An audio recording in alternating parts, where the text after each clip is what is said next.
मैं आनंदी बोल रहा हूँ। आनंद से हूँ एकदम। मारा बहुत पर हाथ ही टूटा। छेड़ा बाएं हाथ से, लेकिन लोगों ने दायां हाथ पकड़कर तोड़ दिया। चप्पल से भी मारा था मुझे। वही चप्पल पहन के घूम रहा हूँ। थोड़ी सी बड़ी है पर चल जाएगी। अगली बार पिटूंगा ना तो फोन करूंगा। अरे मेरा फ्री का चप्पल कहाँ चला गया? कहीं इसने तो नहीं खा लिया?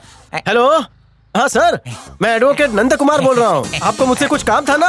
मैं ही आपके घर आ जाता हूँ। फ्री होम सर्विस है। एड्रेस लिखवा दीजिए। अरे पेन भाई साहब, यहाँ आपको पेपर वेपर नहीं मिलेगा। अगर आपको एतराज ना हो तो आप मेरे हाथ पर लिख दीजिए। मेरे पास पेन है ना? Very nice, thank you plaster of Paris. Sir मेरे पास छुट्टा नहीं है, जल्दी एड्रेस बोलिए। किंग्स पोकली, खोराफती मार्केट। ओके, बंगलो के पीछे, झोपड़ा नंबर 5, आप नाले के सामने। मैं उसी में नहाता हूँ। नो प्रॉब्लम, रोज मैं कंप्यूटर में स्टोर कर रहा हूँ। No problem. सर ये जरा कॉम्प्लिकेटेड एरिया लग रहा है, आप मुझे समझा देंगे कैसे आना है? घोड़बंदर रोड से सीधा आना है, फिर पुणे एक्सप्रेस पकड़ना है, और उसके बाद लेफ्ट मुड़ना है, और उसके बाद तुरंत राइट भी मुड़ जाना है। ठीक है ना? उसके बाद गली में मुझे मुड़ जाना है स्ट्रेट। चलेगा, मैं समझ गया। उसके बाद वहाँ पर एक 5 स्टार ढाबा भी आ रहा है, उस ढाबे से मुझे मुड़ जाना है अंदर की तरफ। उसके बाद सीढ़ियों से नीचे चले जाऊँ, और उसके बाद पहाड़ी के ऊपर चढ़ जाऊँ। पहाड़ी पर चढ़ने के बाद मुझे यू टर्न लेना है। ओ अच्छा, यहाँ तक तो समझ गया। उसके बाद मैं 2-4 मिनट में आप तक पहुँच ही जाऊंगा। क्या कहा? पैर जमा कर रखूं वरना फिसल जाऊंगा। नो प्रॉब्लम सर, मैं समझ गया, पहुँच जाऊंगा। थैंक यू यार। मेरा सब कुछ ट्विस्ट टर्न करके तो यू टर्न ले रहा। वही तो हॉस्पिटल है। वहीं से तो आ रहा हूँ मैं। वहीं जाकर इलाज क्यों नहीं करवाता तू? अरे वहीं से तो इलाज करवा के आए हो, तभी तो पट्टी बंद गया। सॉरी, हाँ मेरे जज्बात खुदक कर बाहर निकल रहे थे। मैं एक A1 नंबर के वैद्य हकीम को जानता हूँ जो बिना छुए तेरा इलाज कर देंगे। अच्छा, सुई लगाते हैं क्या? उनके पास सुई तो है ही नहीं। चल। सर एक कंप्लेंट लिखवानी थी। साहब एक कंप्लेंट। उधर जा। अरे हरी हरी दिखेगी तभी तो हरियाली फैलेगी। ये लो साहब। हाँ वजन है। चलता हूँ साहब। नमस्कार। हाँ बको। मेरा नाम शिवराम है, 36 वरदराज स्ट्रीट में रहता हूँ। तो मैं क्या करूँ? मेरा पड़ोसी मिथुन मुझे बहुत परेशान करता है।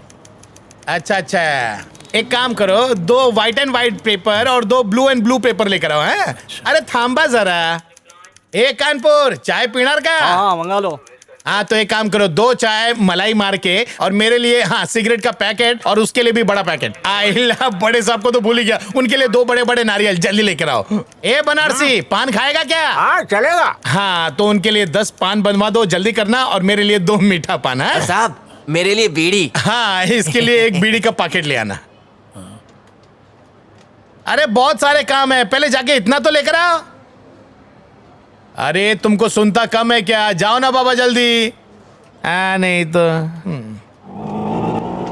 ओ अंकल, साहब आने वाले हैं, ऑटो का भाड़ा दे देना। किसका? जो इंस्पेक्टर अभी आया उसका? इंस्पेक्टर? वो तेरे घर पे झाड़ू कटका करता है क्या? साहब बोलने का साहब। हाँ नहीं तो। भाई कितने पैसे हुए? 70 रुपए हुए।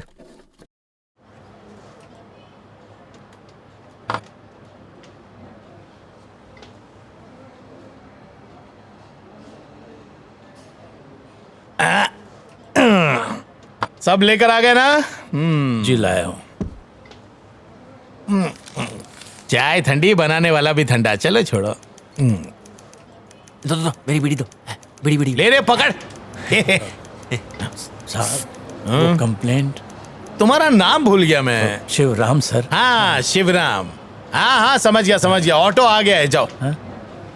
ऑटो के लिए पैसे निकाल कर रखना। यह बुड्ढा ठंडी चाय लेकर आया है।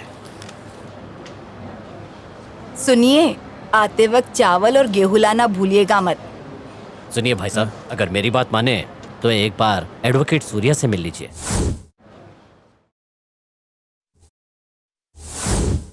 इंस्पेक्टर गोविंद हाजिर हो। शुक्रवार 14 तारीख को दोपहर में शिवराम आपके पास कंप्लेंट लिखाने आए थे। आए थे? हाँ आए थे। और आपने कंप्लेंट लिखी? अब वो कंप्लेन नहीं लिखी। कंप्लेंट नहीं लिखी? बल्कि अपने लिए, अपने साथियों के लिए, बड़े साहब के लिए, यहाँ तक कि कैदी के लिए और पुलिस स्टेशन के लिए काफी सारी चीजें मंगाई, जिसके पैसे आपने बिल्कुल नहीं दिए। बेचारे बुजुर्ग को अपनी उंगलियों पर नचा के खाने पीने की चीजें मंगाते रहे, यहाँ तक कि इंस्पेक्टर के रिक्शे का भाड़ा भी भरवाया। क्या कोई नया नियम आया है जिसके तहत कंप्लेन करने वाले से राशन भरवाया जाता है? नहीं साहब, फिर इनसे ये सारी चीजें मंगाने की क्या जरूरत पड़ गई? वो तो मैं... क्या ऐसा बिल पास हुआ है कि सारे बड़े इंस्पेक्टर को साहब बोलना जरूरी है? नहीं नहीं साहब, या ऐसा कोई नया कानून बना है कि आपको ये बोलना ही पड़ेगा? नहीं नहीं नहीं नहीं। तो आपने शिवराम से बदतमीजी से इंस्पेक्टर को साहब बोलने के लिए क्यों कहा? गलती से मिस्टेक हो गई साहब। मुझे साहब बोलने की जरूरत नहीं है। लगता है साहब तुम्हारा तकिया कलाम बन गया है, या फिर तुम्हारा चापलूसी करने का बड़ा हथियार है जिसके जरिए तुम अपना उल्लू सीधा करते हो और नागरिकों से भी ये बुलवाते हो अपना काम निकलवाने के लिए। इसमें सिर्फ ये इंस्पेक्टर नहीं बल्कि डेप्यूटी कमिश्नर भी शामिल है सर। तो योर ऑनर, मैं डेप्यूटी कमिश्नर को कटघरे में बुलाना चाहूंगा। डेप्यूटी कमिश्नर मूर्ति हाजिर हो।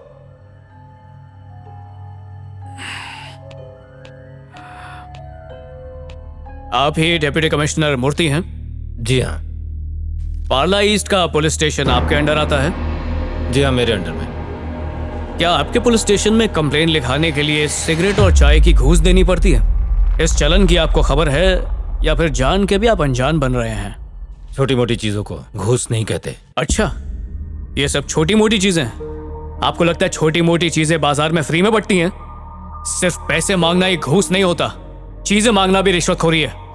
पुलिस स्टेशन ही नहीं, चलते फिरते आप लोग सड़कों से भी पैसे वसूलते रहते हैं और उन पैसों को आप लोग अपना हक समझते हैं। भिखारी और आप में सिर्फ एक ही फर्क है, आपके पास वर्दी है और उसके पास कटोरा। अच्छे रक्षक हो। योर ऑनर, ये बुजुर्ग अपने पड़ोसियों से परेशान होकर पुलिस स्टेशन कंप्लेन लिखाने गए, पर वहां जाके इनसे और परेशान हो गए, इसलिए अदालत आना पड़ा। उस दिन शिवराम जी के पास कुछ पैसे थे जिनसे वो राशन खरीदने वाले थे, पर पुलिस स्टेशन पहुंचने पर इंस्पेक्टर ने उनके सारे पैसे खर्च करवा दिए। तो एक गरीब की रोजी रोटी छीनने की सजा क्या मिलनी चाहिए, ये मैं कोर्ट पर छोड़ता हूं। अपनी कुर्सी का गलत इस्तेमाल करने के लिए मैं इंस्पेक्टर पे IPC 166A के तहत रिश्वतखोरी के लिए करप्शन का चार्ज लगाता हूं योर ऑनर। और इस सब के बारे में जानते हुए भी अनजान बनने के लिए मैं डिप्टी कमिश्नर पे जनता की रक्षा ना करने के जुर्म में नेग्लिजेंस ऑफ ड्यूटी के तहत मैं कोर्ट से रिक्वेस्ट करता हूं कि इनके खिलाफ एक्शन लिया जाए। साहब मांडवली कर लो, परफ्यूम रख चल लो। निकल यहाँ से, मेरी नौकरी खाएगा क्या गधे। अरे साहब इम्पोर्टेंट माल है। बे चल भाग ना यहाँ से। हालात को मद्देनजर रखते हुए बुजुर्ग के साथ बदसलूकी के जुर्म में इंस्पेक्टर देवराज और इंस्पेक्टर गोविंद और डिप्टी कमिश्नर मूर्ति को हुक्म देता हूँ कि वो अपनी 3 महीने की पगार को जुर्माने के तौर पर भरेंगे। और इसके अलावा इंस्पेक्टर गोविंद और इंस्पेक्टर देवराज दोनों को कंट्रोल में ना रखने के जुर्म में डिप्टी कमिश्नर मूर्ति को 4 महीने के लिए यह अदालत सस्पेंड करने का हुक्म देती है। और अब यह अदालत यहीं पर बर्खास्त होती है।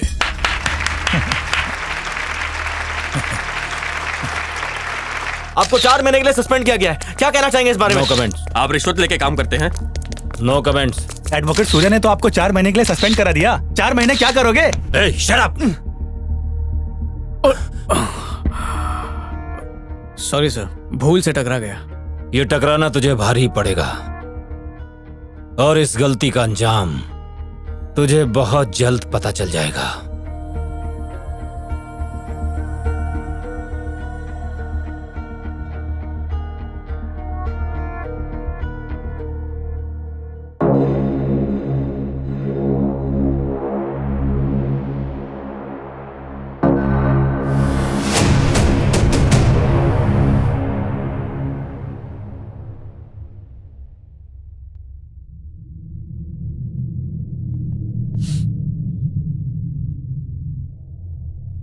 क्यों सूर्या, कैसे हो? सोचा था कोर्ट में सामना होगा, लेकिन किस्मत ने यहां मिला दिया। तुम्हारे जीजा का अंतिम संस्कार कब है? तेरे क्रियाक्रम के बाद।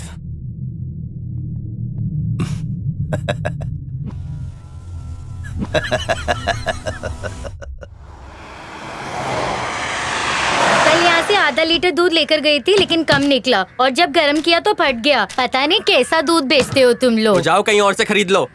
हाँ ये बिल्कुल सही कह रही है। मैंने दूध गर्म किया तो मेरा दूध भी फट गया। घर में दूध की एक बूंद भी नहीं है। तो जाओ तुम भी कहीं और से खरीद लो। मैंने तुम लोगों को नहीं बोला था कि यहाँ से आके दूध खरीदो, समझे? ओ दूध वाले, तुम्हें औरतों से बात करने की जरा भी तमीज नहीं है क्या? आप तुम लोग मुझे आके तमीज सिखाओगे? मेरे को कुछ नहीं बोलने का। दूध तुमसे लिया था तो शिकायत भी तुमसे करेंगे ना? ओ मैडम, ये दूध की फैक्ट्री मैं नहीं चलाता। अगर तुम्हें इतनी प्रॉब्लम है ना तो इस फैक्ट्री के मालिक जीके से जाके पूछो, वही तुम्हें इसका जवाब देगा। ठीक है, अब मैं तुम सबकी पोल खोल कर रहूंगी।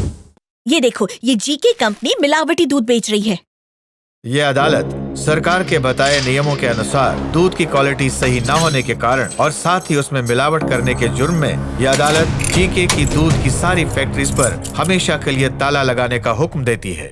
जीके की दूध की सारी फैक्ट्रीज पर कोर्ट ने ताला लगा दिया है। साथ ही हमें ये भी खबर मिली है कि जहरीली शराब पीने से बहुत सारे लोगों की मौत हो गई है। ये सारी जहरीली शराब जीके की वाइन शॉप से बरामद हुई है। इसलिए एडवोकेट सूर्या ने कोर्ट से अपील की है कि जीके की जितनी भी वाइन शॉप्स और दूसरे दारू के अड्डे हैं उन पर ताला लगा दिया जाए।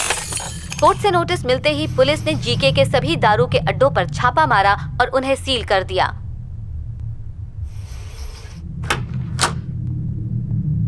मेरी फैक्ट्री, मेरी वाइन शॉप्स सब उसने बंद करवा दी। इतना आसान नहीं है मुझे ऐसे खामोश रखना। इन हाथों में इतनी ताकत है कि मैं उसे जड़ से उखाड़ दूंगा।